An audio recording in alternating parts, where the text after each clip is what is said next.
Halo sahabatku. Selamat datang kembali di channel Cerita Momo. Apa kabar kalian hari ini? Semoga selalu sehat dan bahagia ya. Pernah nggak sih kalian membayangkan bagaimana rasanya dihina habis-habisan oleh mertua sendiri karena dianggap orang miskin dan tidak punya apa-apa? Padahal, kenyataannya justru sebaliknya. Di kisah kali ini, kita akan mengikuti perjalanan indah. Seorang istri yang datang ke rumah dalam keadaan basah kuyup, tapi malah disambut cibiran pedas mertuanya yang sedang sibuk pamer mobil Pajero. Istri benalu tak pantas pakai mobil mewah, kata mertuanya. Padahal, mertuanya tidak tahu siapa sebenarnya pemilik mobil itu, dan siapa sosok ayah hebat yang berdiri di belakang Indah. Siapkan tisu ya, karena cerita ini bakal bikin hati kalian teriris tapi juga sangat terharu di akhir. Nah, sebelum kita masuk ke ceritanya, yuk kita absen dulu. Jangan lupa like video ini dan subscribe channel Cerita Momo, biar kita makin semangat berkarya. Terus, coba tulis di kolom komentar di bawah, nama kalian, asal kota, dan ketik kata, hadir. Aku pengen banget menyapa sahabat-sahabat Cerita Momo dari seluruh penjuru kota. Sudah siap? Yuk, kita mulai ceritanya. Sore itu, halaman rumah minimalis bercat krem itu tampak lebih sesak dari biasanya. Bukan karena banyaknya pot bunga atau hiasan taman yang asri, melainkan karena keberadaan sebuah mobil Pajero Sport berwarna hitam mengkilap yang terparkir gagah, memakan hampir seluruh ruang di sana. Di teras, Bu Jamilah berdiri dengan dagu terangkat tinggi, senyumnya merekah lebar, seakan-akan dialah pemilik dunia hari itu.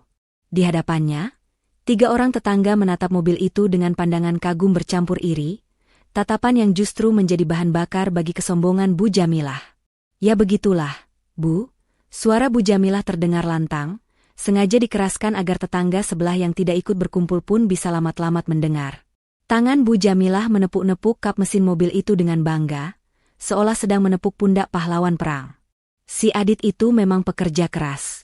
Baru 2 tahun nikah, karirnya langsung melesat. Lihat nih, mobil gagah begini bisa dibeli tunai. Tunai loh, Bu. Bukan kredit kayak orang-orang kebanyakan yang gaya dulu baru mikir bayarnya. Para tetangga mengangguk-angguk, berdecak kagum sambil berbisik satu sama lain. Wah, hebat ya Mas Adit, Bu Jamilah. Beruntung sekali ibu punya anak sukses dan berbakti, puji salah satu tetangga yang memakai daster batik. Bu Jamilah tertawa renyah, tawa yang terdengar memekakan telinga bagi seseorang yang sedang berdiri mematung di balik pintu dapur. Jelas dong. Bibit unggul itu ya begini hasilnya. Adit itu dari kecil memang sudah kelihatan bakat kayanya. Beda sama. Bu Jamilah sengaja menggantung kalimatnya, lalu melirik sinis dengan ekor matanya ke arah pintu rumah yang sedikit terbuka. Heh, Indah. Kamu ngapain saja di dalam? Ngelamun? Tamu sudah haus dari tadi. Mana minumannya? Lambat sekali kerjamu, kayak siput. Indah, yang sedari tadi menahan napas di balik pintu, tersentak kaget. Dengan tergesa-gesa, ia mengangkat nampan berisi 5 gelas teh manis hangat yang baru saja ia seduh.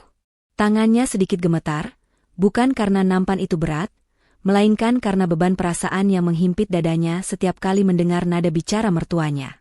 Ia melangkah keluar menuju teras, berusaha menyunggingkan senyum sopan meski hatinya perih bagai diiris sembilu. Ia mengenakan daster rumahan sederhana yang warnanya sudah agak pudar. Sangat kontras dengan penampilan Bu Jamilah yang sore itu, memakai gamis sutra mencolok dan perhiasan emas yang bergelantungan di leher, serta pergelangan tangannya. Maaf, Bu, tadi airnya baru mendidih, jadi harus nunggu sebentar. Ucap Indah pelan dengan suara lembut, sambil meletakkan gelas-gelas itu satu persatu di meja teras dengan sangat hati-hati. Bu Jamilah mendengus kasar. Alasan saja bisamu. Bilang saja kamu malas. Lihat tuh suamimu, kerja banting tulang siang malam sampai bisa beli mobil mewah, masa istrinya bikin teh saja leletnya minta ampun. Harusnya kamu itu bersyukur bisa numpang hidup enak di sini. Indah menunduk dalam, menelan ludah yang terasa pahit di tenggorokan. Matanya melirik sekilas ke arah mobil Pajero hitam yang berkilauan ditimpa cahaya matahari sore itu. Ada rasa sesak yang aneh setiap kali ia melihat benda itu. Bukan rasa kagum seperti para tetangga, melainkan rasa kecewa yang mendalam dan rahasia besar yang ia pendam sendiri. Indah tahu betul asal-usul mobil itu. Mobil itu sama sekali bukan hasil keringat Adit. Bukan hasil bonus tahunan kantor Adit, seperti yang digembar-gemborkan mertuanya. Mobil itu adalah hadiah ulang tahun pernikahan dari ayahnya, Pak Agung, yang baru dikirimkan minggu lalu. Ayahnya memberikan mobil itu agar putri kesayangannya bisa bepergian dengan nyaman dan aman, tidak perlu kepanasan atau kehujanan naik motor butut lagi. Namun, saat mobil itu tiba, Adit dengan wajah memelas memegang tangan Indah dan memohon. "Endah, tolong ya, bilang ke ibu kalau ini hasil kerjaku. Aku malu kalau ibu tahu aku masih dibantu mertua terus. Biar ibu bangga sedikit sama aku sebagai kepala keluarga. Lagian, harta dari orang tuamu kan jadi harta suami juga. Sama saja kan?" Kata-kata manis Adit waktu itu meluluhkan hati Indah. Demi menjaga harga diri suaminya di mata ibunya, Indah rela berbohong. Ia rela membiarkan Adit dan Bu Jamilah mengakui mobil pemberian ayahnya itu sebagai simbol kesuksesan Adit. Tapi yang Indah dapatkan sebagai balasan bukan ucapan terima kasih atau kasih sayang, melainkan penghinaan yang semakin menjadi-jadi setiap harinya. Indah!" Seruan tajam Bu Jamilah membuyarkan lamunan Indah seketika. "Kamu ngapain bengong di situ? Minggir. Jangan dekat-dekat sama mobil itu ya. Nanti baret kena nampanmu yang kotor itu. Itu catnya mahal. Kalau lecet sedikit, gajimu setahun jadi babu juga nggak bakal cukup buat benerinnya. Istri benalu kayak kamu mana paham barang mewah." Para tetangga tertawa kecil mendengar ucapan pedas itu, mengira itu hanya gurauan akrab yang wajar antara mertua dan menantu. Tapi bagi Indah, itu adalah pukulan telak di ulu hati. Saat itu juga, Adit keluar dari rumah dengan pakaian rapi dan wangi parfum menyengat. Ia mendengar jelas ucapan ibunya. Namun, laki-laki itu hanya diam. Ia malah sibuk membetulkan letak jam tangannya, berpura-pura tidak mendengar istrinya direndahkan di depan umum. Adit berjalan melewati Indah begitu saja tanpa menoleh, lalu duduk di samping ibunya dengan senyum bangga, menikmati pujian para tetangga tentang mobil barunya. "Iya, Bu. Doakan saja rezeki saya lancar terus, biar bisa beli aset lain," ucap Adit dengan percaya diri, tanpa sedikit pun rasa bersalah pada Indah yang masih berdiri kaku memegang nampan kosong di sudut teras. Indah menatap punggung suaminya dengan tatapan nanar yang basah. Di dalam hati, ia menjerit sekuat tenaga. "Mas, itu mobil dari ayahku. Kenapa kamu tega membiarkan ibumu menghinaku di depan barang pemberian ayahku sendiri?" Tapi jeritan itu hanya bergema di ruang hampa dalam dadanya, tak tersampaikan. Indah memilih mundur perlahan, kembali masuk ke dalam rumah yang terasa semakin dingin dan asing, meninggalkan tawa renyah mertua dan suaminya yang sedang berpesta di atas kebohongan. Langit yang semula cerah perlahan berubah warna, menjadi abu-abu pekat. Gumpalan awan hitam berarak cepat menutupi matahari, menciptakan suasana sore yang muram dan mencekam, seolah alam sedang bersiap menumpahkan amarahnya. Angin kencang mulai bertiup, menggoyangkan dahan-dahan pohon mangga di halaman depan, membuat daun-daun kering berjatuhan mengotori lantai teras yang baru saja disapu Indah. Di ruang tengah, suasana justru terasa kontras. Rina, adik perempuan Adit yang baru saja datang berkunjung, sedang berbaring santai di sofa empuk sambil memainkan ponselnya. Kakinya yang jenjang dinaikkan ke atas meja kaca tanpa rasa sungkan, sementara toples camilan di pangkuannya sudah hampir kosong. Bu Jamilah duduk di samping putri kesayangannya itu sambil memijat-mijat kaki Rina. Seakan Rina adalah putri raja yang kelelahan usai memimpin negara, padahal Rina hanya pengangguran yang kerjanya menghabiskan uang kakaknya. "Aduh, Bu, Rina lapar nih, tapi nggak mau makan masakan rumah. Bosen rasanya tawar, nggak ada selera," rengek Rina manja, matanya tetap terpaku pada layar ponsel. "Rina lagi pengen banget makan sate marangi yang ada di perbatasan kota itu loh, Bu. Yang bumbunya meresap banget itu." Bu Jamilah langsung tersenyum lebar menanggapi permintaan anaknya. "Oh, sate yang terkenal itu? Ya sudah, beli saja. Apa sih yang nggak buat anak bungsu ibu?" Indah yang sedang mengepel lantai di sudut ruangan, menghentikan gerakannya sejenak. Ia melirik ke arah jendela. Kilatan petir mulai terlihat menyambar di kejauhan, disusul suara guruh yang menggelegar pelan namun, cukup membuat jantung bergetar. Jarak ke perbatasan kota lumayan jauh, butuh waktu hampir 1 jam perjalanan bolak-balik, belum lagi macetnya sore hari. "Mbak Indah," panggil Rina tanpa menoleh, nadanya memerintah. "Dengarkan, aku mau sate. Buruan beli sana, keburu tutup atau kehabisan." Indah menegakkan tubuhnya, menyeka keringat di dahi dengan punggung tangan. Ia berjalan perlahan mendekati mereka. Maaf, Rin, Bu. Tapi di luar mendung sekali, sepertinya sebentar lagi badai. Apa tidak sebaiknya pesan lewat aplikasi online saja? Atau beli yang dekat-dekat sini saja? Saran Indah dengan hati-hati. Bu Jamilah langsung melotot, pijatannya di kaki Rina berhenti seketika. Kamu ini kalau disuruh alasannya 1000.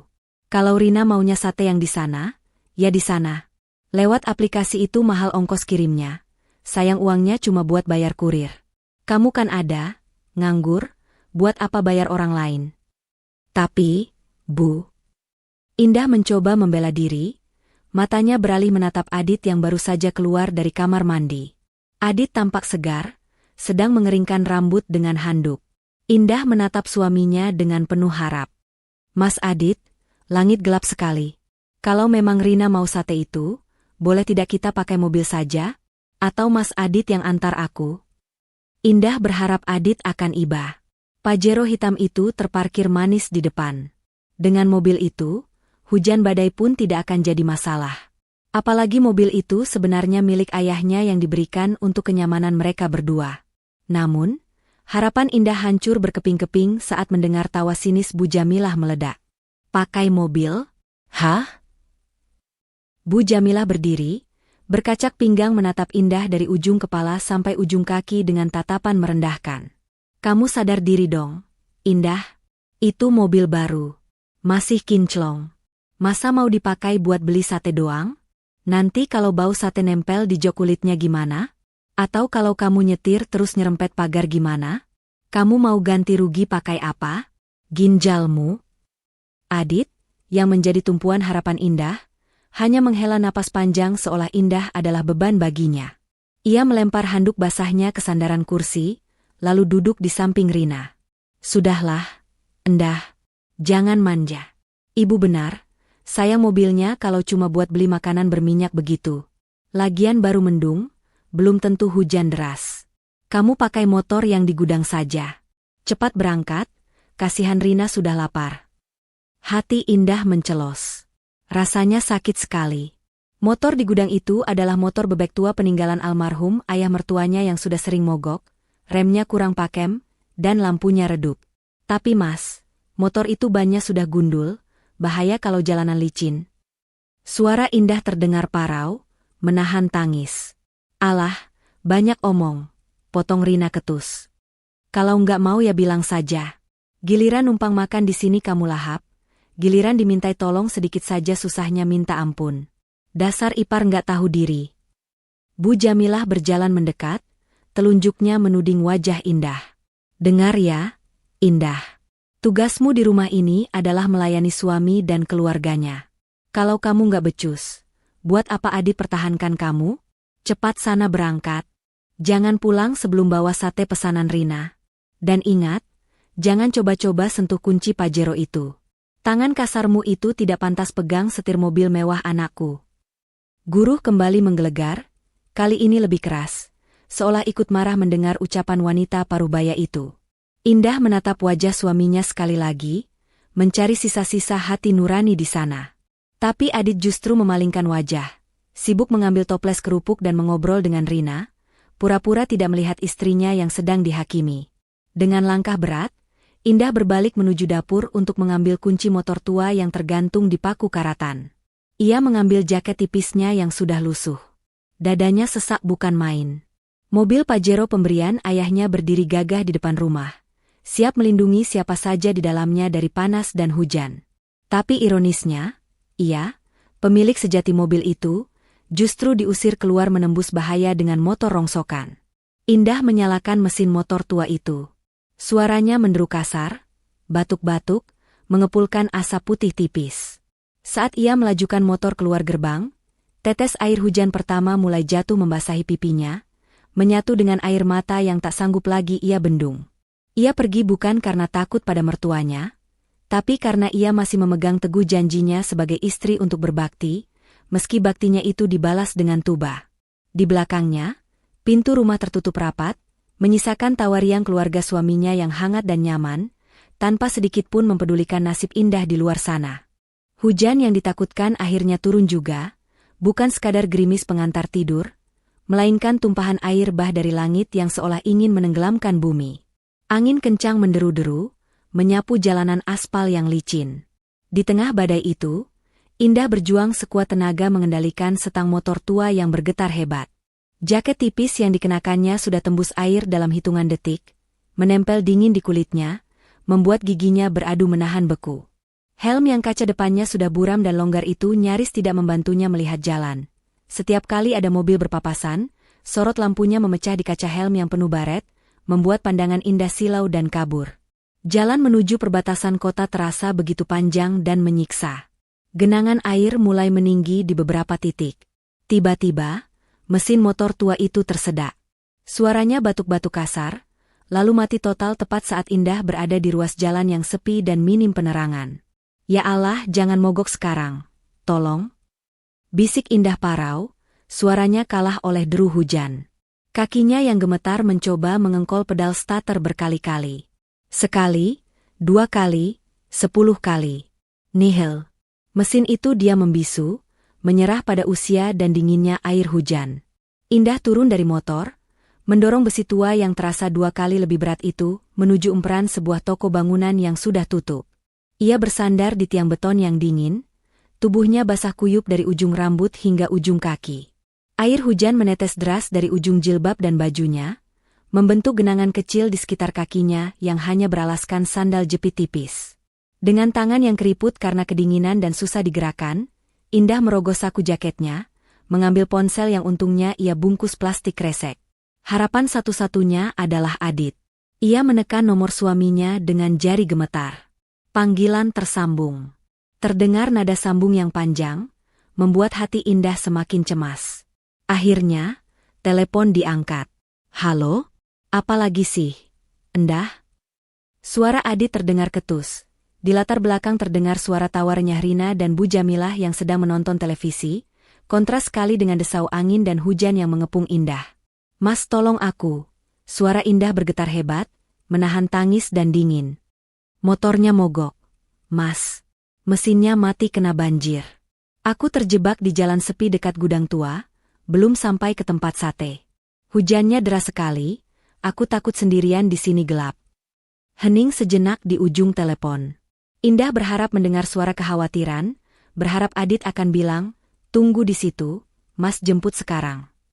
Namun, jawaban yang ia terima justru membuat darahnya mendidih sekaligus membeku. "Ya ampun, Indah, kamu ini bisanya cuma nyusahin saja," bentak Adit, suaranya meninggi. "Makanya kalau bawa motor itu hati-hati, jangan diterjang banjir. Itu motor tua, bukan kapal selam. Terus sekarang kamu mau aku ngapain? Hujan deras begini kamu suruh aku keluar? Nanti aku sakit gimana? Besok aku kerja." "Tapi Mas, aku kedinginan, di sini gelap."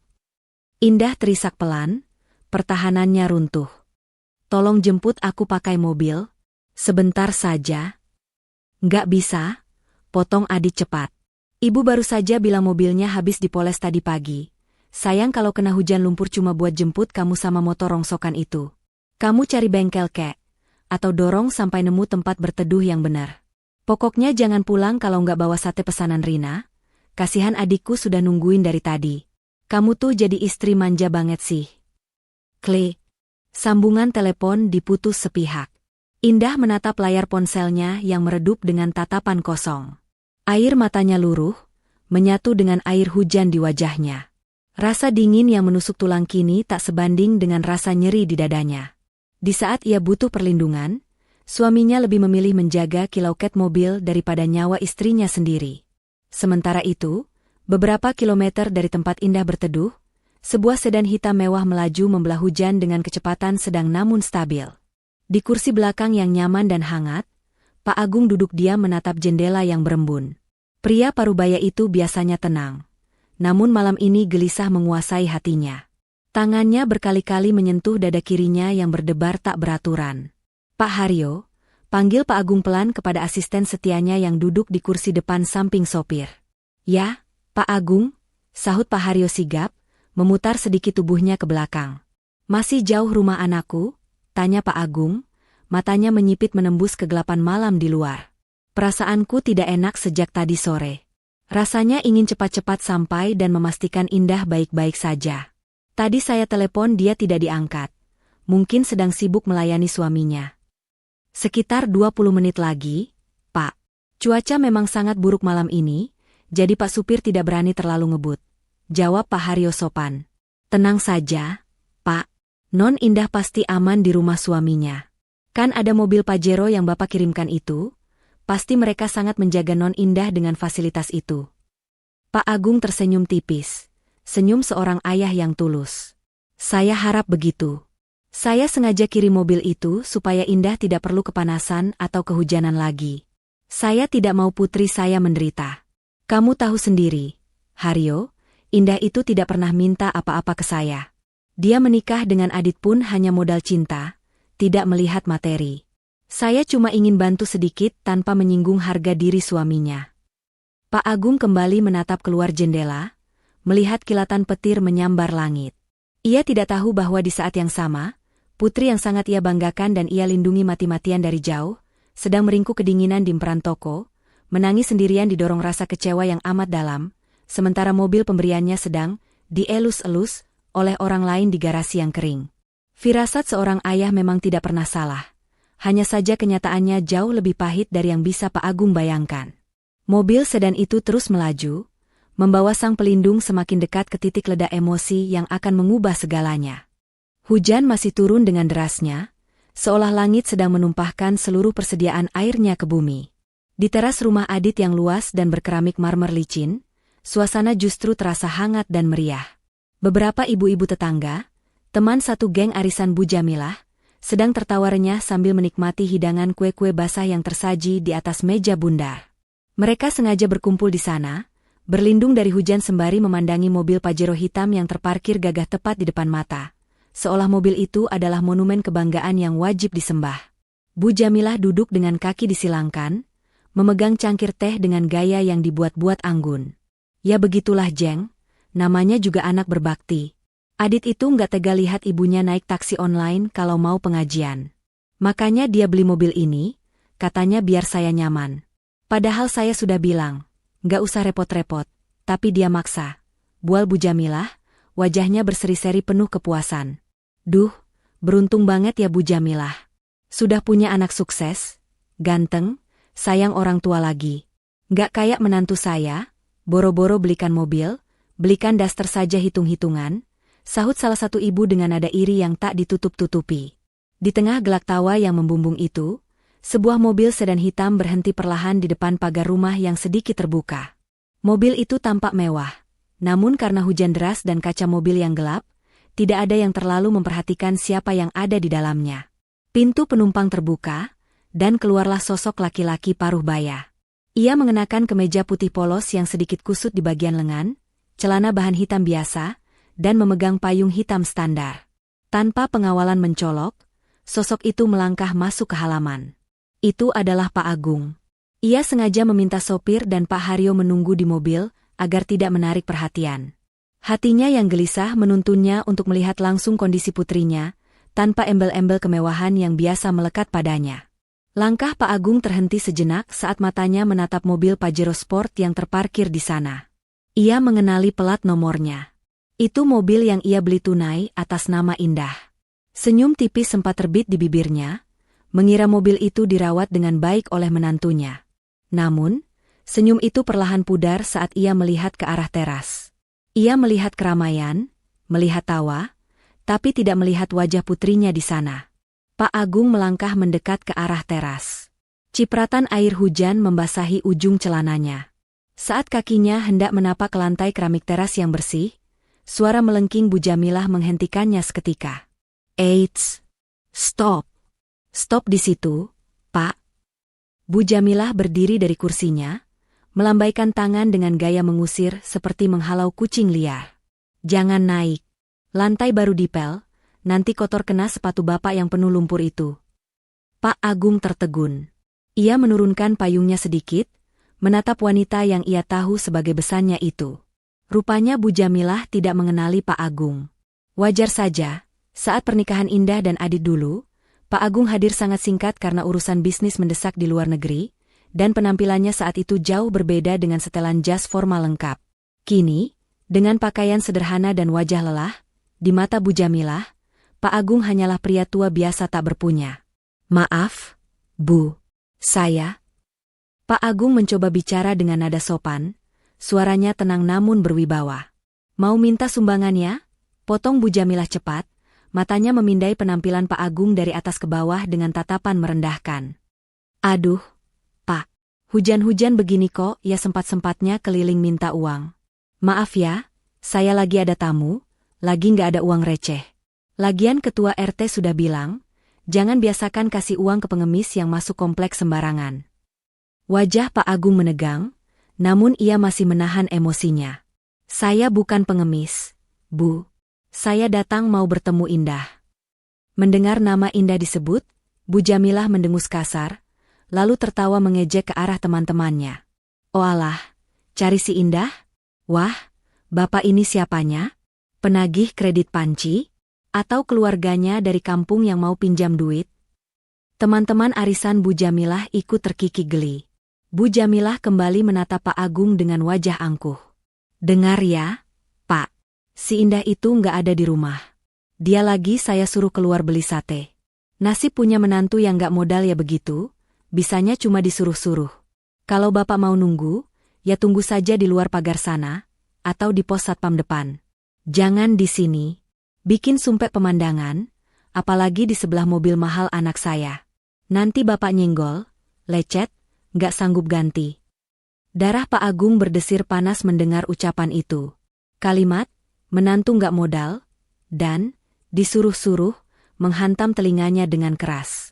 Ia menatap nanar ke arah mobil Pajero yang ia berikan. Mobil itu ada di sini, kering dan mengkilap, sementara putrinya disuruh keluar menembus badai ini. "Indah keluar naik apa, Bu?" tanya Pak Agung, suaranya memberat, menahan gemuruh di dadanya yang lebih dahsyat dari petir di langit. "Ya naik motor lah. Masa naik Pajero?" jawab Bu Jamilah ketus. "Sudah sana minggir. Bapak ngalangin pandangan saya ke jalan." Tepat saat Bu Jamilah hendak kembali duduk, Adit keluar dari dalam rumah sambil membawa toples kue tambahan. Ia melihat Pak Agung berdiri di pinggir teras, basah terkena tempias hujan. "Siapa, Bu?" tanya Adit acuh tak acuh. "Nggak tahu. Orang tua nyasar cari istrimu. Paling kerabat miskinnya Indah yang mau numpang hidup. Sudah ibu suruh tunggu di luar," jawab Bu Jamilah santai. Adit menatap Pak Agung sekilas. Ia juga tidak mengenali mertuanya dengan baik karena jarang bertemu, dan ia terlalu malas untuk peduli. "Oh, ya sudah, biarin aja di situ. Jangan disuruh masuk, Bu, karpet baru nanti bau apek." Pak Agung mengepalkan tangannya kuat-kuat pada gagang payung. Rahangnya mengeras. Ia berdiri di sana, di bawah guyuran hujan yang semakin deras, diperlakukan seperti sampah oleh orang-orang yang hidup bermewah-mewahan di atas fasilitas yang ia berikan. Ia tidak pergi. Ia berdiri tegak laksana tugu batu, matanya menatap tajam ke arah jalan raya, menunggu kedatangan putrinya. Dalam hati, ia bersumpah, jika satu tetes saja air mata Indah jatuh karena perlakuan mereka malam ini, ia akan meruntuhkan kesombongan mereka hingga ke dasar bumi. "Baik, saya akan menunggu," ucap Pak Agung pelan, lebih kepada dirinya sendiri. "Saya akan menunggu untuk melihat sendiri drama apa yang sedang kalian mainkan pada putri saya." Waktu seakan berjalan melambat bagi Pak Agung yang masih berdiri mematung di pinggiran teras. Kakinya yang terbalut sepatu kulit sederhana kini sudah basah sepenuhnya oleh genangan air yang meluap dari talang atap. Namun, rasa dingin di kakinya sama sekali tidak sebanding dengan rasa dingin yang menjalar di hatinya saat melihat perilaku besan dan menantunya. Mereka masih asyik bercanda, sesekali melirik Pak Agung dengan tatapan risih, seolah berharap pria tua itu segera pergi ditelan bumi. Di tengah deru hujan yang memekakan telinga, terdengar suara gerbang besi berdecit berat didorong dari luar. Semua mata di teras, termasuk Pak Agung, sontak menoleh ke arah sumber suara. Di sana, di ambang pintu gerbang yang remang-remang, berdiri sosok yang nyaris tak dikenali. Itu Indah. Namun, kondisinya jauh dari kata layak. Ia tidak menaiki motor. Tubuhnya yang kurus tampak berjalan tertatih-tatih memasuki halaman, menyeret langkah kakinya yang berat seolah ada batu besar yang menggelayut di sana. Rupanya, ia meninggalkan motor mogoknya di bengkel atau pinggir jalan, karena sudah tak sanggup lagi mendorongnya melawan arus air yang deras. Indah berjalan sendirian menembus tirai hujan di halaman rumahnya sendiri. Wajahnya pucat pasi, bibirnya membiru dan gemetar hebat.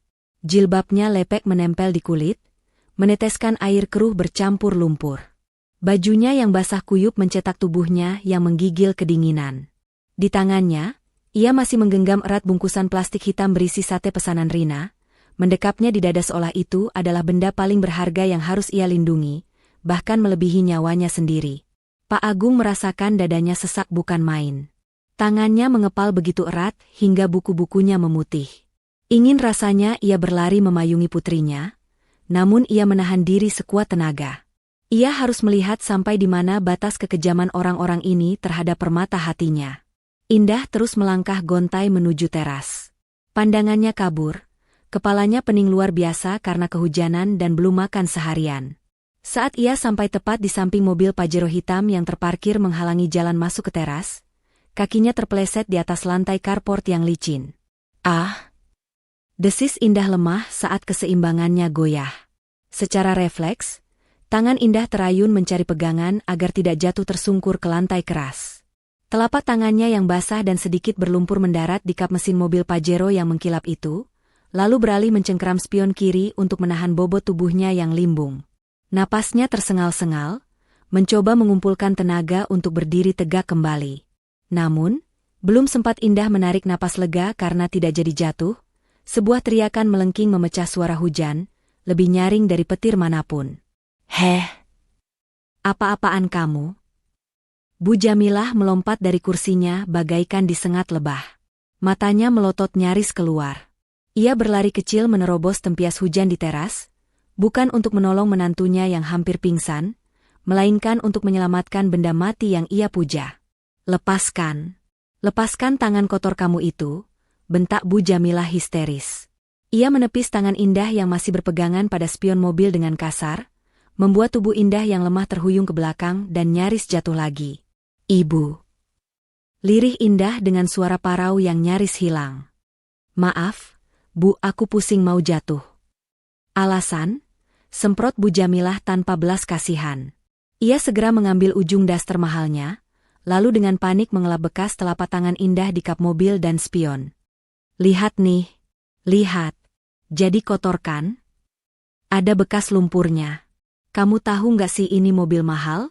Kalau catnya baret atau spionnya patah karena kamu gelayuti, emangnya kamu punya uang buat ganti? Jual diri pun kamu nggak bakal mampu bayar." Adit, yang mendengar keributan itu, akhirnya bangkit dari duduknya. Ia berjalan santai ke pinggir teras, memasukkan kedua tangan ke saku celana. Bukannya membantu istrinya yang berdiri gemetar di tengah hujan, ia justru ikut memeriksa mobilnya. "Gimana, Bu? Ada yang lecet?" tanya Adit cemas, matanya menyusuri bodi mobil, mengabaikan Indah sepenuhnya. "Untung nggak ada, Dit. Tapi kotor ini loh, bikin noda air," gerutu Bu Jamilah sambil mendelik tajam ke arah Indah. "Kamu itu ya, Indah. Sudah pulang telat, bikin malu dilihat tetangga compang-camping begitu. Sekarang malah mau ngerusak aset suami. Otakmu itu di mana?" Para tamu arisan di teras terdiam, saling berpandangan dengan rasa canggung. Beberapa merasa kasihan, tapi tak berani bersuara melihat kegarangan Bu Jamilah. Indah menunduk, air mata hangat mengalir di pipinya yang dingin, menyatu dengan hujan. Ia mengulurkan bungkusan plastik yang sedari tadi ia lindungi. "Ini, Bu, sate pesanan Rina. Maaf lama, motornya mogok." Bu Jamilah merampas bungkusan itu dengan kasar. "Ya jelas lama. Dasar lelet. Sana, minggir dari dekat mobil. Lewat pintu belakang. Jangan lewat depan, nanti lantai teras yang baru dipel jadi becek semua gara-gara kakimu yang penuh lumpur itu. Dasar menyusahkan." Indah tidak membantah. Ia tidak punya tenaga lagi untuk membela diri. Dengan sisa-sisa kekuatannya, ia berbalik arah, berjalan tertatih-tatih menyusuri jalan setapak sempit di samping rumah menuju pintu dapur belakang. Ia melewati Pak Agung yang berdiri di pinggir teras tanpa menyadarinya, karena pandangannya sudah buram oleh air mata dan rasa pusing. Saat Indah melewatinya, Pak Agung bisa melihat dengan jelas bibir putrinya yang membiru dan tangan yang gemetar hebat. Bau anyir air hujan dan lumpur menguar dari tubuh anak kesayangannya itu. Hati Pak Agung remuk redam. Rasa sakit menghantam dadanya begitu keras, hingga ia harus berpegangan pada pilar pagar agar tidak ambruk. Ini bukan lagi sekadar kurang ajar. Ini adalah penyiksaan. Setelah Indah menghilang di belokan samping rumah, Bu Jamilah kembali ke tempat duduknya sambil mengibaskan tangan, seolah baru saja mengusir lalat sampah. Maaf ya, ibu-ibu. Biasalah, punya menantu dari kampung memang harus sering-sering dikasih pelajaran biar tahu aturan. Kalau nggak digitukan, nanti ngelunjak, merasa berhak atas harta anak saya. Adit kembali duduk, mengambil satu tusuk sate dari bungkusan yang baru dibuka Rina yang baru keluar kamar. Enak nih satenya. Untung nggak basah dalamnya, komentar Rina santai, tanpa bertanya sedikit pun tentang kakak iparnya yang baru saja bertaruh nyawa di jalanan demi sate itu. Di pinggir teras yang basah, Pak Agung menegakkan tubuhnya. Wajahnya yang tadi menyeratkan kesedihan mendalam, kini berubah total. Sorot matanya menjadi gelap dan tajam, setajam mata elang yang siap menyambar mangsa. Rahangnya mengeras, gigi gemeretuk menahan amarah yang sudah sampai di ubun-ubun. Payung hitam di tangannya ia tutup dengan gerakan lambat namun penuh tekanan. Ia tidak akan menunggu lebih lama lagi. Sandiwara kesabaran ini sudah selesai. Saatnya sang ayah mengambil alih panggung untuk mengadili mereka yang telah melukai putrinya. Suasana di teras rumah semakin riuh oleh gelak tawa, seakan tidak ada sedikit pun jejak penderitaan yang baru saja melintas di hadapan mereka. Aroma sate marangi yang gurih menyerbak memenuhi udara, bercampur dengan aroma teh melati yang mengepul hangat. Rina melahap tusuk sate ketiganya dengan nikmat, saus kacang menempel di sudut bibirnya, tanpa sedikit pun mengingat bahwa makanan itu dibeli dengan harga pengorbanan kakak iparnya yang kini sedang menggigil di belakang rumah. Gimana, Jeng? Enak satenya? Tanya Bu Jamilah kepada teman-temannya dengan nada bangga, seolah ia sendiri yang memasaknya. Enak banget, Bu. Dagingnya empuk, puji salah satu tamu. Tapi kasihan juga ya mantunya tadi, sampai basah kuyup begitu. Nggak disuruh ganti baju dulu, Bu? Bu Jamilah mengibaskan tangannya acuh tak acuh. Alah, biarkan saja. Indah itu fisiknya kuat. Orang kampung biasa kerja kasar di sawah juga nggak bakal sakit cuma kena hujan sedikit. Lagian kalau dimanjakan, nanti dia lupa daratan. Menantu itu harus dididik keras biar tahu posisi. Adit yang duduk di sebelah ibunya hanya mengangguk setuju sambil mengunyah lontong. Iya, Bu Tati. Indah itu memang agak dramatis orangnya. Padahal cuma hujan biasa, tapi gayanya kayak habis kena badai topan. Biar dia belajar tanggung jawab sedikit. Di sudut teras yang remang, Pak Agung masih berdiri tegak. Air hujan terus menetes dari ujung payungnya, tapi matanya yang tajam tak lepas menatap interaksi manusia-manusia di depannya. Ia mendengar setiap kata yang keluar dari mulut mereka. Setiap kalimat yang merendahkan putrinya bagaikan bensin yang disiramkan ke dalam api amarah yang membara di dadanya. Tangan Pak Agung meremas gagang payung hingga buku-bukunya memutih. Ia menahan napas, menunggu seberapa jauh batas moral mereka akan dilanggar. Tiba-tiba, Bu Jamilah menepuk meja pelan, teringat sesuatu. Tunggu dulu. Tadi si Indah lewat sini kan? Lantainya pasti kotor lagi. Bu Jamilah segera menengok ke bawah, menatap lantai keramik putih di ujung teras. Memang ada sedikit jejak air bercampur tanah dari sandal jepit Indah tadi. Wajah Bu Jamilah langsung berubah merah padam. Indah! Teriak Bu Jamilah melengking. Suaranya memecah suara hujan. Indah! Kesini kamu. Tidak ada jawaban selama beberapa detik. Hanya suara angin yang menderu. Pura-pura budek ya? Bu Jamilah bangkit, hendak melangkah ke belakang, namun pintu samping terbuka perlahan. Indah muncul di sana. Kondisinya masih sama mengenaskannya seperti tadi. Ia belum sempat ganti baju. Tubuhnya masih berbalut pakaian basah yang mencetak tulang-tulangnya yang kedinginan. Wajahnya pucat pasi seperti mayat, bibirnya membiru dan bergetar hebat. Ia memeluk tubuhnya sendiri, mencoba mencari kehangatan yang tak ada. Ya, Bu? Jawab Indah lirih. Suaranya nyaris tak terdengar, serak dan parau. Lihat ini, bentak Bu Jamilah sambil menunjuk noda tanah di lantai teras. Kamu itu kalau jalan pakai mata. Lantai ini baru dipel tadi pagi. Sekarang kotor lagi gara-gara kamu. Ambil kain pel sekarang. Bersihkan sampai kinclong. Jangan sampai ada sisa tanah sedikit pun. Jijik saya lihatnya. Seorang tamu mencoba menengahi, merasa tidak tega melihat kondisi Indah. Aduh, Bu Jamilah mungkin nanti saja. Kasihan itu, mantunya kedinginan banget sepertinya, bibirnya sampai biru begitu. Biar dia ganti baju dulu. Nggak usah, Jeng, potong Bu Jamilah cepat. Kalau ditunda-tunda nanti dia malah malas tidur-tiduran. Dia itu harus diajarkan disiplin. Mentang-mentang saya baik, dia jadi seenaknya mengotori rumah orang. Bu Jamilah beralih menatap Indah dengan tatapan penuh kebencian.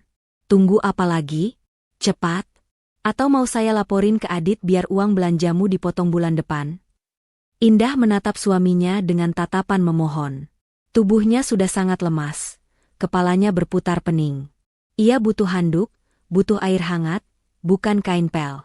Mas Adit, aku pusing. Bisiknya lemah.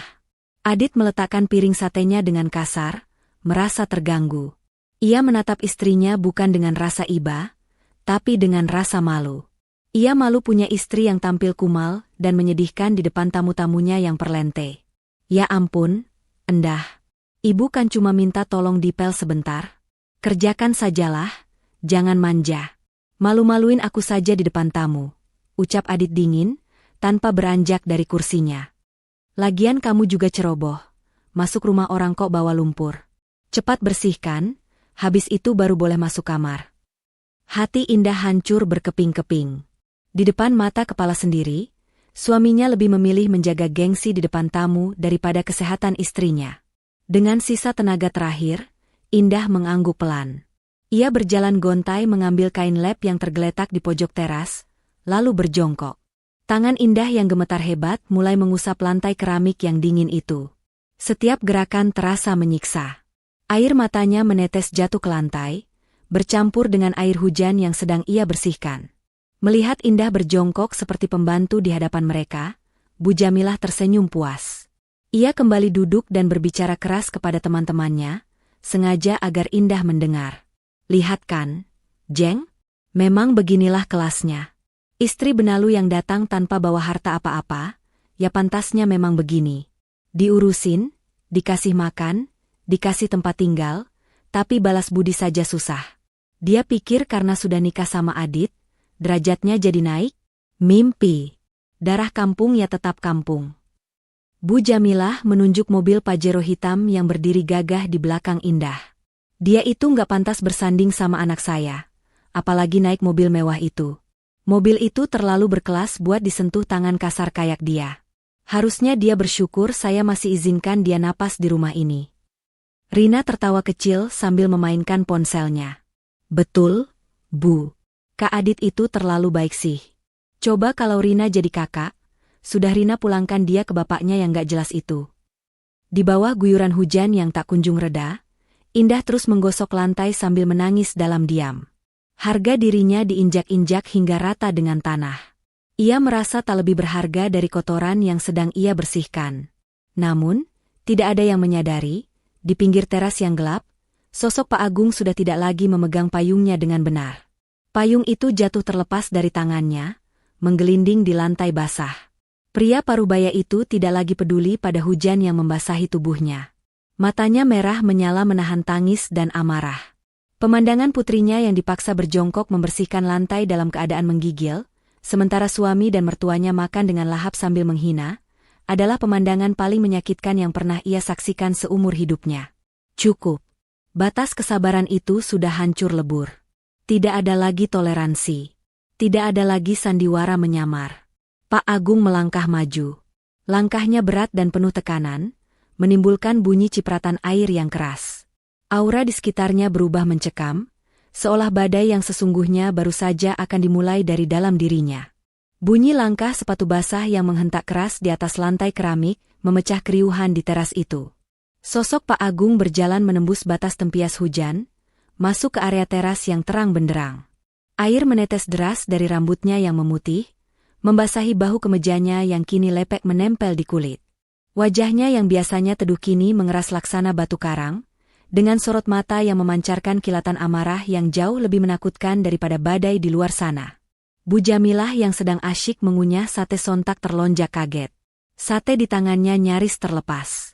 Matanya melotot melihat pria tua yang tadi ia usir kini justru melangkah masuk tanpa izin, mengotori lantai teras yang sedang dibersihkan oleh Indah. "Heh, orang tua kurang ajar," teriak Bu Jamilah melengking, suaranya melambung tinggi menyaingi suara guruh. "Siapa suruh kamu masuk? Kamu Tulia? Saya suruh tunggu di luar pagar. Lihat tuh, lantai saya jadi basah lagi kena sepatumu yang penuh lumpur. Keluar. Keluar sekarang atau saya panggil satpam." Namun, Pak Agung sama sekali tidak menggubris teriakan wanita itu.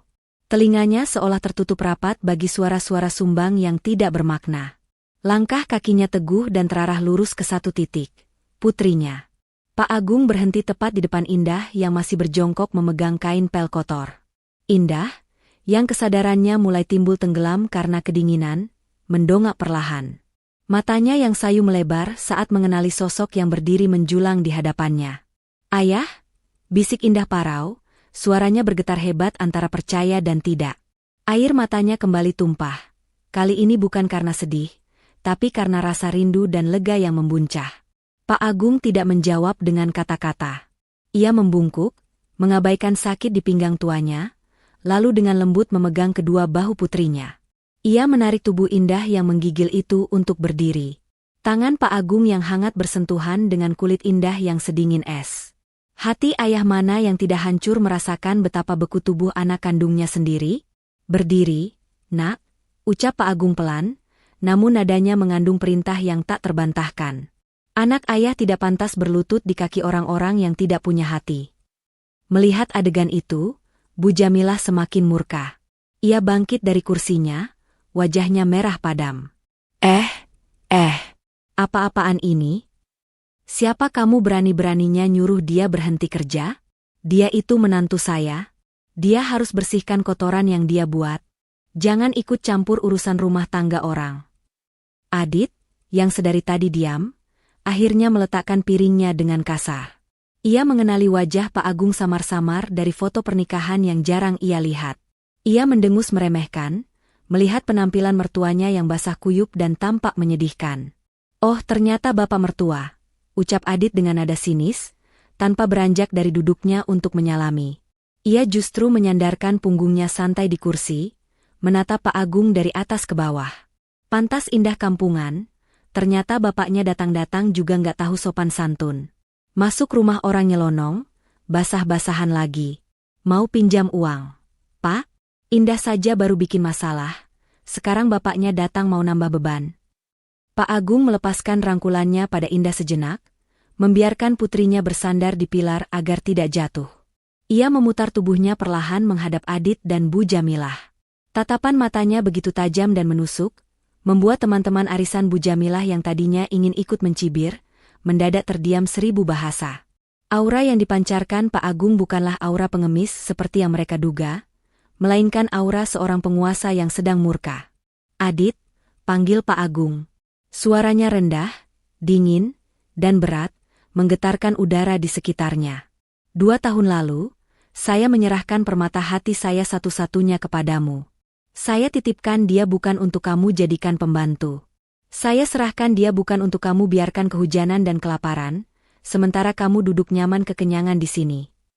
Adit tertawa remeh, mencoba menutupi rasa terintimidasi yang tiba-tiba muncul di hatinya. "Halah, permata apanya? Istri kayak Indah itu banyak. Pak, nggak usah dramatis. Saya ini suaminya, saya yang kasih dia makan, jadi terserah saya mau didik dia seperti apa. Bapak kalau nggak punya kontribusi apa-apa di rumah ini, mending diam saja. Jangan sok ngajarin orang kaya cara hidup." "Benar?" timpal Bu Jamilah berapi-api, jari telunjuknya menuding wajah Pak Agung. "Bapak sadar diri dong. Lihat anak saya, sukses, punya mobil Pajero, rumah bagus. Indah itu beruntung Adit mau pungut. Harusnya Bapak terima kasih sama kami, bukan malah datang bikin keributan." Kalau Bapak nggak suka cara kami didik Indah, ya bawa saja pulang. Tapi jangan harap kami kasih pesangon sepeser pun. Pak Agung tersenyum, sebuah senyuman getir yang penuh ironi. Ia melangkah maju satu langkah mendekati meja makan mereka. Adit refleks memundurkan punggungnya, merasa ngeri melihat ekspresi wajah mertuanya yang berubah drastis. Kalian bangga dengan kemewahan ini? Tanya Pak Agung sambil menyapu pandangan ke arah rumah dan mobil di halaman. Kalian merasa hebat karena memiliki benda-benda mati ini, sampai-sampai kalian lupa cara memanusiakan manusia. Ya jelas bangga dong, sahut Rina ketus sambil mengunyah kerupuk. Kak Adit kerja keras buat dapat ini semua. Beda sama Bapak dan Kak Indah yang bisanya cuma numpang. Pak Agung mengangguk pelan, seolah memaklumi kebodohan mereka. Ia merogoh saku celananya yang basah, mengeluarkan ponsel yang ia bungkus plastik. Ia menekan satu tombol. Dalam hitungan detik, suasana hening yang mencekam itu dipecahkan oleh suara derap langkah kaki yang tegap dan serempak dari arah gerbang. 3 orang berbadan tegap dengan setelan jas hitam rapi berlari menerobos hujan, dipimpin oleh Pak Haryo yang membawa payung besar. Mereka masuk ke halaman dengan sigap, berbaris rapi di belakang Pak Agung, lalu membungkuk hormat serempak. Siap, Pak Agung, seru mereka tegas. Bu Jamilah, Adit, Rina, dan para tamu ternganga. Mulut mereka terbuka lebar, mata mereka membulat sempurna. Sate di tangan Rina jatuh ke lantai. Suasana yang tadinya penuh ejekan berubah menjadi kebingungan yang mencekam. Pak Haryo maju selangkah, menyerahkan sebuah handuk tebal yang kering dan hangat kepada Pak Agung dengan sikap sangat takzim, seolah melayani seorang raja. Maaf terlambat masuk, Pak. Sesuai instruksi Bapak tadi, kami menunggu aba-aba. Pak Agung mengambil handuk itu, tidak menggunakannya untuk dirinya sendiri, melainkan berbalik dan menyelimutkan handuk itu ke kepala dan tubuh Indah yang masih menggigil. Ia menggosok pelan kepala putrinya dengan penuh kasih sayang. Hangatkan dirimu, nak, bisik Pak Agung lembut, lalu kembali berbalik menatap keluarga Adit yang kini wajahnya mulai pucat pasi. Kalian tanya siapa saya? Suara Pak Agung kini terdengar lebih lantang, menggelegar memenuhi teras rumah itu. Saya adalah orang yang selama ini dia melihat keangkuhan kalian. Saya adalah ayah yang hatinya teriris melihat putrinya dihina oleh orang-orang yang justru hidup dari belas kasihannya. Bu Jamilah tergagap, suaranya bergetar. Maksud Bapak apa? Siapa yang hidup dari belas kasihan? Adit ini manajer. Mobil ini buktinya. Pak Agung menatap mobil Pajero itu dengan tatapan dingin, lalu menatap Adit tepat di manik matanya. Kau yakin itu mobilmu, Adit? Tanya Pak Agung menusuk. Atau kau hanya seorang pengecut yang bersembunyi di balik nama istrimu untuk menutupi ketidakmampuanmu sendiri? Adit menelan ludah dengan susah payah. Keringat dingin mulai bercucuran di pelipisnya, bercampur dengan udara lembab malam itu. Rahasia yang selama ini ia tutup rapat-rapat di depan ibunya, kini terancam terbongkar di saat yang paling tidak tepat.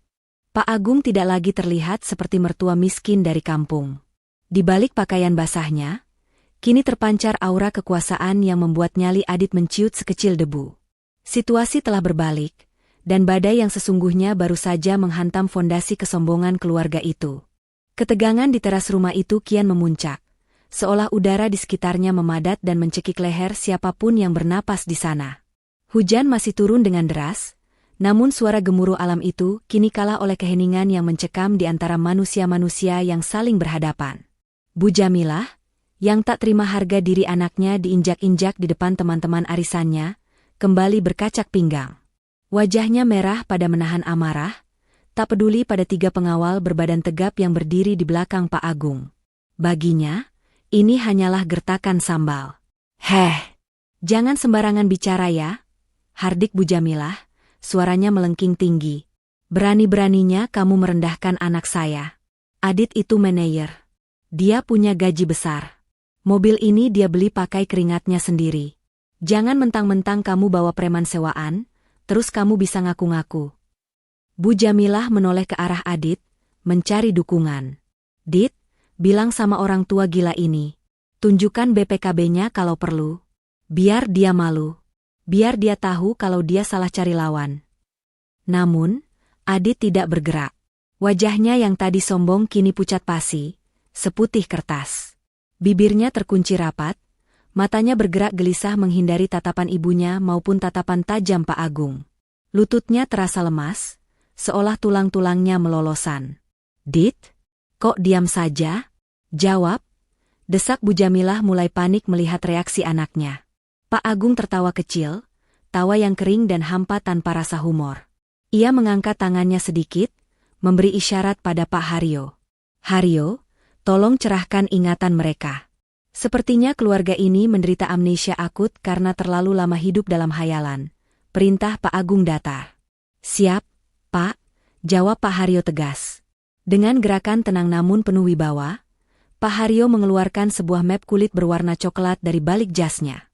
Ia membuka map itu, mengeluarkan beberapa lembar dokumen penting, lalu melangkah maju dan menyodorkannya tepat di depan wajah Bu Jamilah dan teman-temannya. "Silakan dibaca dengan teliti, Ibu-ibu," ucap Pak Haryo sopan namun menekan. "Ini adalah salinan faktur pembelian dan STNK asli mobil Pajero Sport bernomor polisi B1NDA itu. Di situ tertulis jelas nama pemiliknya." Tangan Bu Jamilah gemetar saat menyambar kertas itu. Teman-teman arisannya ikut menjulurkan leher, penasaran setengah mati. Mata Bu Jamilah membelalak saat membaca tulisan yang tertera di sana. Pemilik, Indah Pertiwi. Alamat, Jalan Cendana nomor 1, alamat rumah Pak Agung. Status pembayaran, lunas, transfer dari rekening Agung Wicaksono. Dunia seakan runtuh menimpa kepala Bu Jamilah. Kertas itu terlepas dari tangannya, melayang jatuh ke lantai yang basah.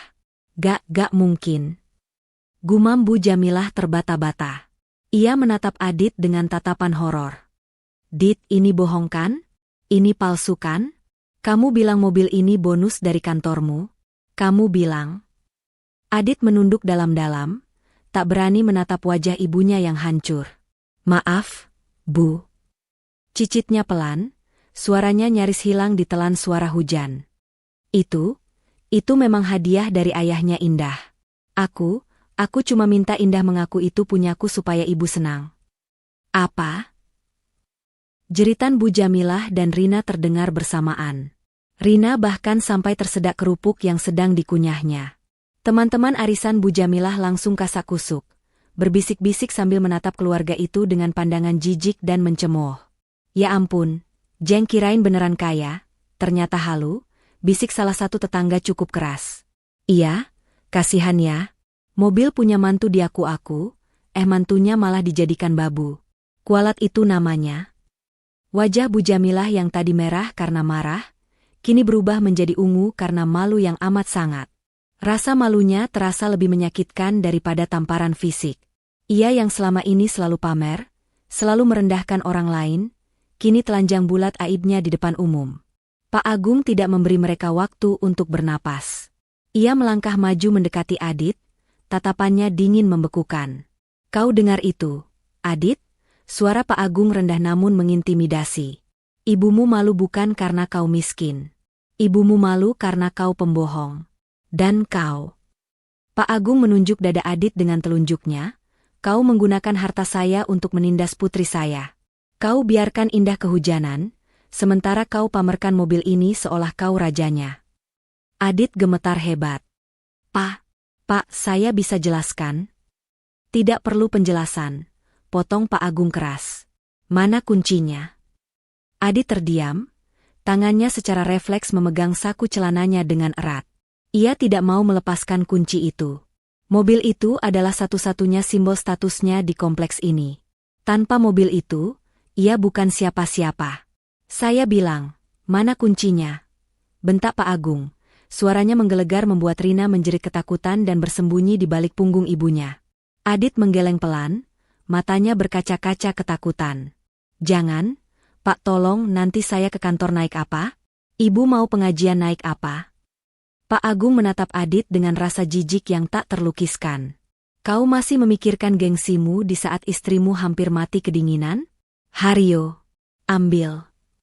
Tanpa menunggu dua kali, Pak Haryo memberi kode pada dua pengawal di belakangnya. Mereka maju serempak, mengepung Adit. Adit mundur ketakutan hingga terpojok ke dinding. Salah satu pengawal dengan mudah mencengkeram pergelangan tangan Adit, memelintirnya sedikit, Cukup untuk membuat Adit meringis kesakitan dan merogoh saku celananya. Aduh, sakit. Lepas, raung Adit. Dalam sekejap, kunci mobil Pajero dengan gantungan kulit mewah itu sudah berpindah tangan. Pengawal itu menyerahkannya kepada Pak Haryo, yang kemudian menyerahkannya kepada Pak Agung. Pak Agung menggenggam kunci itu erat-erat. Ia menekan tombol unlock pada remote. Blip-blip. Lampu mobil Pajero itu berkedip 2 kali, suaranya terdengar nyaring di tengah hujan, seolah mengejek Adit yang kini berdiri lemas sambil memegangi tangannya yang sakit. Mobil ini, Pak Agung berbicara sambil menatap Bu Jamilah dan Rina bergantian, adalah kendaraan untuk putri saya. Saya membelikannya agar dia terlindungi. Tapi karena kalian menganggap dia, benalu, yang tidak pantas menyentuh mobil mewah, maka baiklah. Saya kabulkan keinginan kalian. Pak Agung berjalan mundur mendekati Indah yang masih berdiri dalam rangkulan handuk tebal. Tubuhnya masih lemah namun matanya menatap ayahnya dengan rasa haru yang membuncah. Mulai detik ini, mobil ini haram hukumnya dinaiki oleh kalian, ucap Pak Agung final. Kalian bilang Indah tidak pantas? Salah. Justru mobil ini terlalu bagus untuk ditumpangi oleh manusia-manusia serakah yang tidak tahu adab seperti kalian. Bu Jamilah terduduk lemas di kursi, air matanya mulai menetes karena rasa malu dan kehilangan gengsi yang mendadak. Rina menangis sesenggukan. Tamu-tamu arisan satu persatu mulai pamit mundur, tidak ingin terlibat lebih jauh dalam drama keluarga yang memalukan itu, meninggalkan keluarga Adit dalam kehancuran citra yang sempurna. Pak Agung beralih menatap Indah, tatapannya melembut seketika. Indah, masuk ke mobil ayah yang di sana. Di sini udaranya kotor, tidak baik untuk kesehatanmu. Tapi, yah. Indah menatap Adit sekilas, ada rasa kasihan di matanya meski suaminya telah jahat padanya. Tidak ada tapi-tapian, potong Pak Agung tegas. Ayah belum selesai dengan mereka. Kamu masuk dulu, hangatkan badanmu.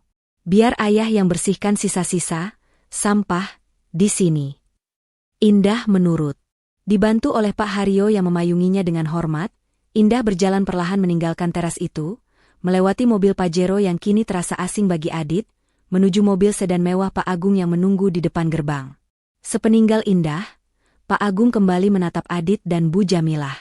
Sekarang, urusan harta sudah selesai. Kita bicara soal tempat tinggal. Kalian pikir rumah yang kalian tempati ini punya siapa? Pertanyaan itu membuat jantung Bu Jamilah yang sudah lemah, seakan berhenti berdetak seketika. Matanya terbelalak lebar. Adit mendongak kaget, keringat dingin kembali mengucur deras di punggungnya. Mimpi buruk mereka ternyata belum berakhir. Justru baru saja memasuki babak yang lebih mengerikan. Pertanyaan Pak Agung menggantung di udara, berat dan menekan dada, lebih menakutkan daripada suara guru yang masih sahut-menyahut di langit malam. Wajah Bu Jamilah yang tadinya pucat karena malu urusan mobil, kini berubah menjadi abu-abu, seolah darah berhenti mengalir ke kepalanya. Apa maksud Bapak? Suara Bu Jamilah terdengar mencicit, nyaris hilang di telan angin. Matanya bergerak liar menatap sekeliling teras, menatap pilar-pilar kokoh rumah itu, dinding-dinding yang selama ini ia banggakan sebagai istananya. Rumah ini Adit yang beli. Adit yang bayar cicilannya setiap bulan. Iya kan, Dit? Jawab, Dit. Jangan diam saja kayak patung. Bu Jamilah mengguncang bahu Adit dengan kasar, berharap anaknya itu memberikan jawaban yang bisa menyelamatkan harga dirinya yang sudah hancur lebur. Namun, Adit justru merosot. Kakinya tak lagi sanggup menopang tubuhnya.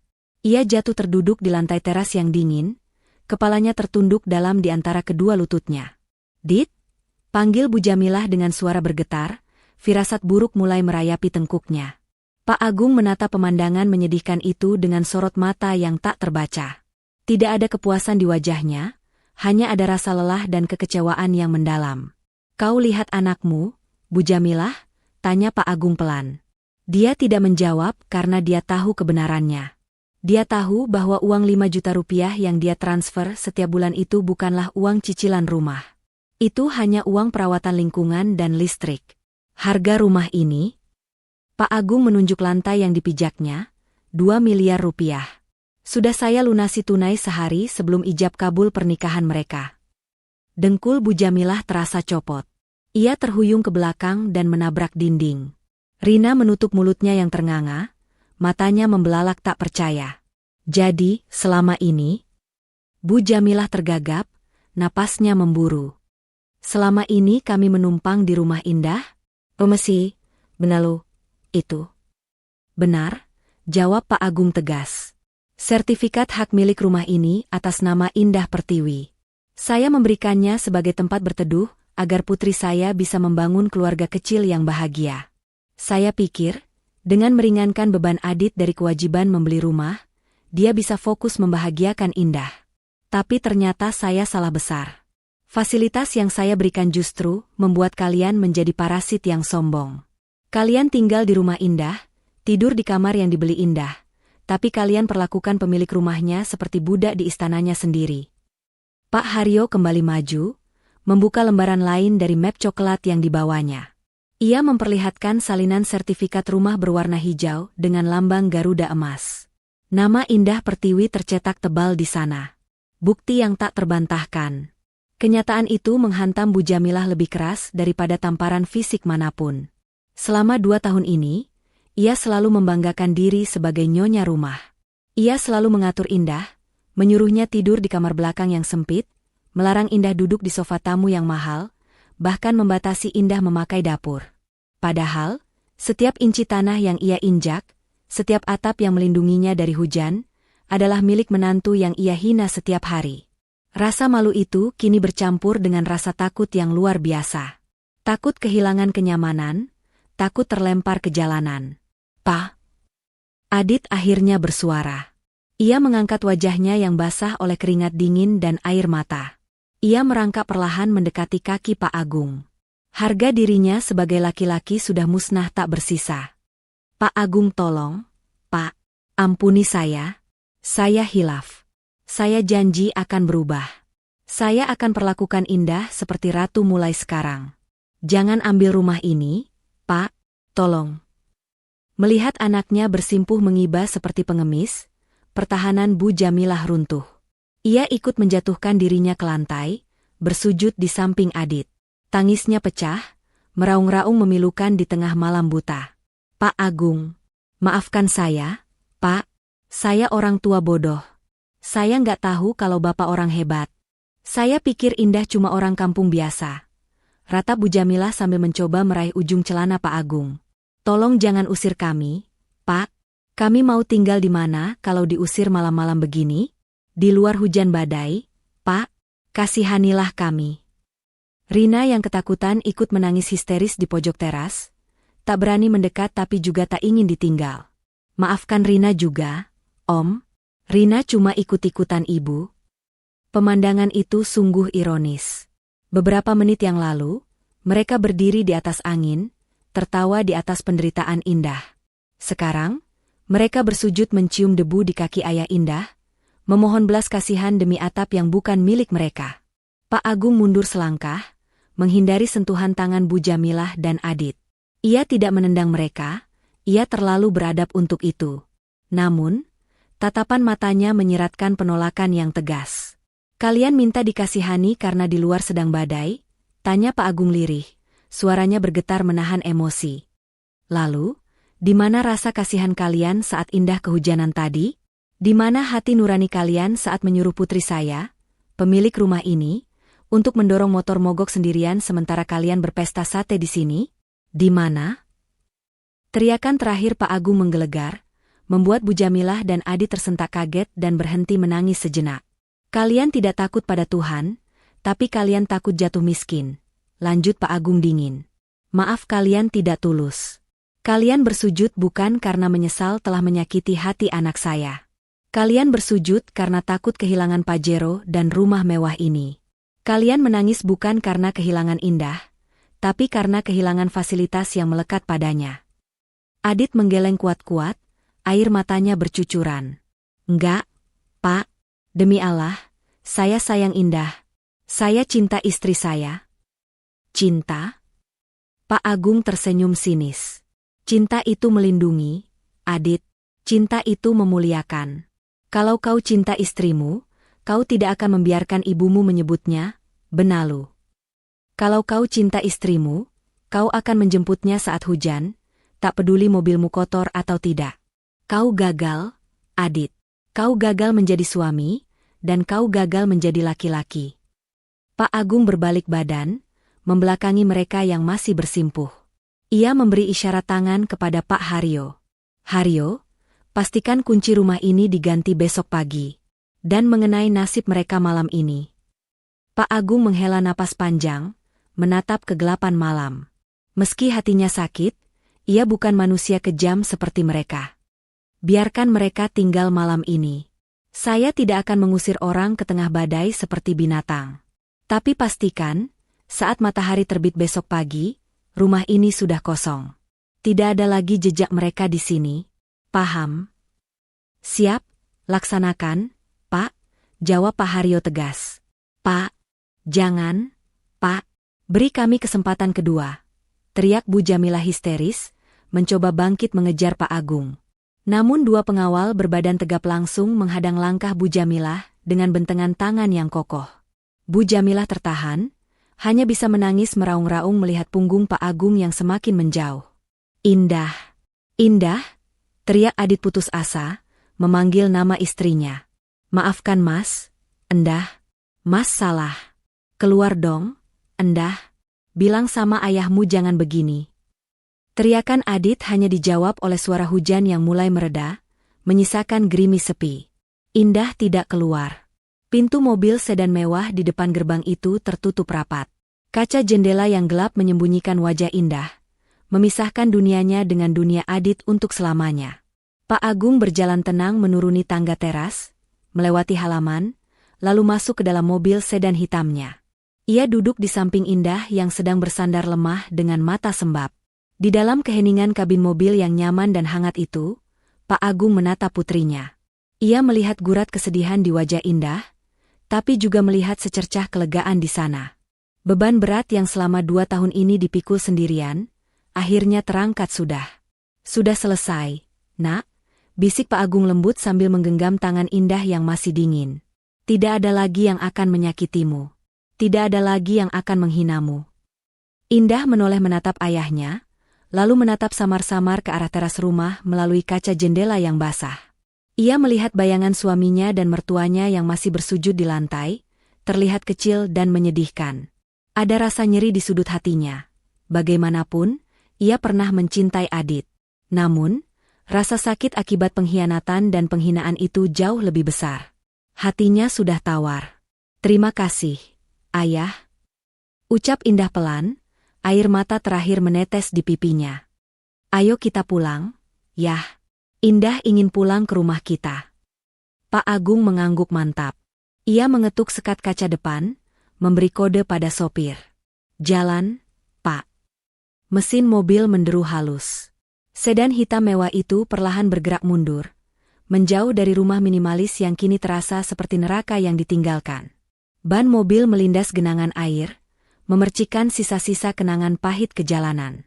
Di teras, Adit dan Bu Jamilah hanya bisa menatap lampu belakang mobil itu yang semakin mengecil dan akhirnya menghilang di tikungan jalan. Mereka ditinggalkan dalam kesunyian yang mencekam, dikelilingi oleh kemewahan palsu yang besok pagi akan lenyap, menyisakan penyesalan yang terlambat dan tak berguna.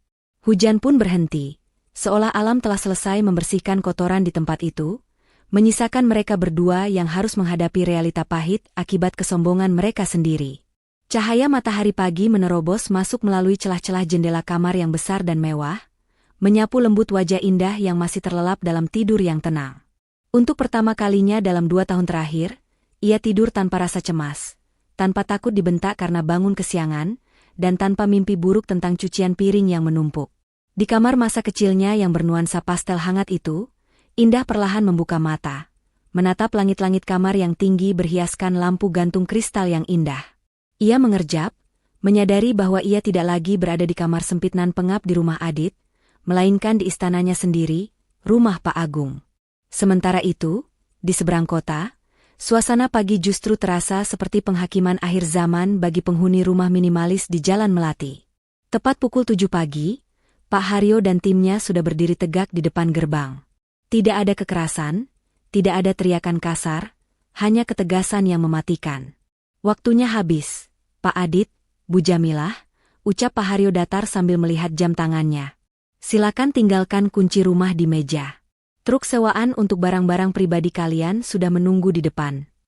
Bu Jamilah keluar dari pintu rumah dengan mata bengkak dan wajah sembab yang mengerikan. Ia menyeret koper besar berisi pakaian-pakaian mahalnya dengan langkah gontai. Tidak ada lagi gamis sutra atau perhiasan emas yang biasa ia pamerkan. Pagi itu, ia hanya memakai das terkusut, tampak 10 tahun lebih tua dari usianya. Di belakangnya, Rina berjalan sambil menunduk dalam-dalam, menutupi wajahnya dengan ujung kerudung, menghindari tatapan para tetangga yang sudah berkumpul di jalanan seperti sedang menonton sirkus. Adit keluar terakhir kali. Ia sempat berhenti di teras, menatap kosong ke arah garasi yang kini melompong. Tidak ada lagi Pajero hitam yang gagah itu. Tidak ada lagi kebanggaan yang bisa ia tepuk. Rumah yang selama ini ia klaim sebagai hasil keringatnya, kini harus ia tinggalkan karena kebohongan yang ia rangkai sendiri. Lihat tuh, diusir beneran. Bisik seorang ibu tetangga cukup keras, suara yang dulu memuji Bu Jamilah kini berbalik menjadi pedang yang menyayat hati. Makanya, jangan sombong. Ternyata semua punya mantunya. Kasihan ya si Indah, untung sudah diselamatkan bapaknya. Bisikan-bisikan itu terasa lebih menyakitkan daripada tamparan. Adit berjalan menunduk menuju taksi online yang akan membawa mereka entah kemana. Mungkin ke rumah kontrakan petak sempit yang sesuai dengan gaji aslinya. Saat mobil taksi itu mulai bergerak menjauh, Adit menoleh ke belakang untuk terakhir kalinya. Ia melihat Pak Haryo menutup gerbang rumah itu dan menggemboknya dengan rantai besar. Klik! Bunyi gembok itu seolah mengunci masa depan cerah Adit yang telah ia sia-siakan. Ia kehilangan istri yang tulus, kehilangan rumah mewah, dan kehilangan kehormatannya sebagai laki-laki, hanya demi mengejar validasi semu ibunya. Di dalam taksi yang hening itu, tangis penyesalan Adit pecah tanpa suara, namun terlambat. Sangat terlambat. Kembali ke kediaman Pak Agung, Indah berjalan menuruni tangga melingkar menuju ruang makan. Aroma nasi goreng mentega kesukaannya tercium harum. Di ujung meja makan panjang yang terbuat dari kayu jati ukir, Pak Agung sudah duduk menunggu. Pria parubaya itu tersenyum lebar saat melihat putrinya turun. Tidak ada jas formal, hanya kaos polo santai rumahan, tapi wibawanya sebagai seorang ayah yang penuh kasih terasa begitu kuat. Selamat pagi, Tuan Putri, sapa Pak Agung hangat. Tidurmu nyenyak, Nak? Indah tersenyum, matanya kembali berkaca-kaca. Nyenyak sekali, yah. Rasanya seperti beban ribuan kilo di pundak Indah hilang begitu saja. Pak Agung berdiri, menarik kursi untuk Indah duduk. Makanlah yang banyak. Ayah lihat kamu kurus sekali. Pipi gembulmu yang lucu dulu hilang entah kemana. Mulai hari ini, tugas ayah adalah mengembalikan senyum dan pipi gembul itu. Mereka sarapan dengan tenang, diselingi canda tawa ringan yang sudah lama hilang dari hidup Indah. Di tengah makan, Indah meletakkan sendoknya perlahan. Wajahnya berubah sedikit sendu. Yah! Panggil Indah pelan. Bagaimana nasib Mas Adit dan Ibu? Apa ayah benar-benar mengusir mereka? Pak Agung menghela napas panjang, lalu meraih tangan Indah di atas meja dan menggenggamnya erat. Indah, anakku. Ayah tidak jahat. Ayah sudah memberikan pesangon yang cukup untuk mereka menyewa kontrakan selama setahun dan modal usaha kecil. Tapi, ayah harus memisahkanmu dari mereka secara total. Mereka adalah benalu yang mematikan. Nak, kalau ayah biarkan mereka tetap dekat denganmu, mereka akan terus menghisap kebahagiaanmu sampai kau layu. Pak Agung menatap manik mata Indah dalam-dalam. Ingat satu hal, Nak, cinta itu tidak menyakiti. Cinta itu tidak merendahkan. Kalau ada orang yang membuatmu merasa tidak berharga, itu bukan cinta. Itu manipulasi. Kamu adalah Putri Agung Wicaksono, tapi lebih dari itu, kamu adalah wanita yang berharga. Jangan pernah biarkan siapapun, atas nama cinta sekalipun, menginjak harga dirimu lagi. Air mata haru menetes di pipi Indah. Ia bangkit dari kursinya dan memeluk ayahnya erat-erat. Pelukan yang hangat, kokoh, dan melindungi. Pelukan yang selama ini ia rindukan di saat-saat sepi di rumah Adit. Terima kasih, Ayah. Isak Indah di bahu ayahnya. Terima kasih sudah menjemput Indah. Terima kasih sudah menjadi pahlawan Indah. Pak Agung mengelus punggung putrinya lembut. Ayah akan selalu menjemputmu, nak.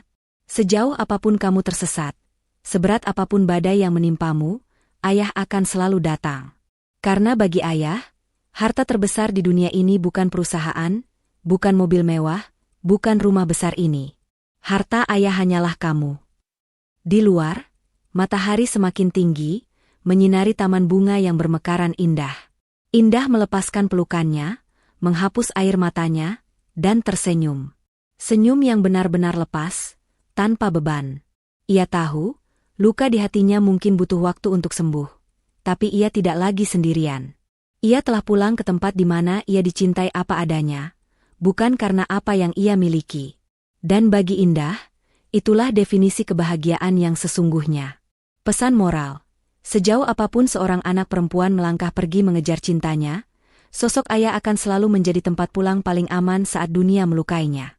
Jangan pernah merendahkan pasanganmu hanya karena silau harta.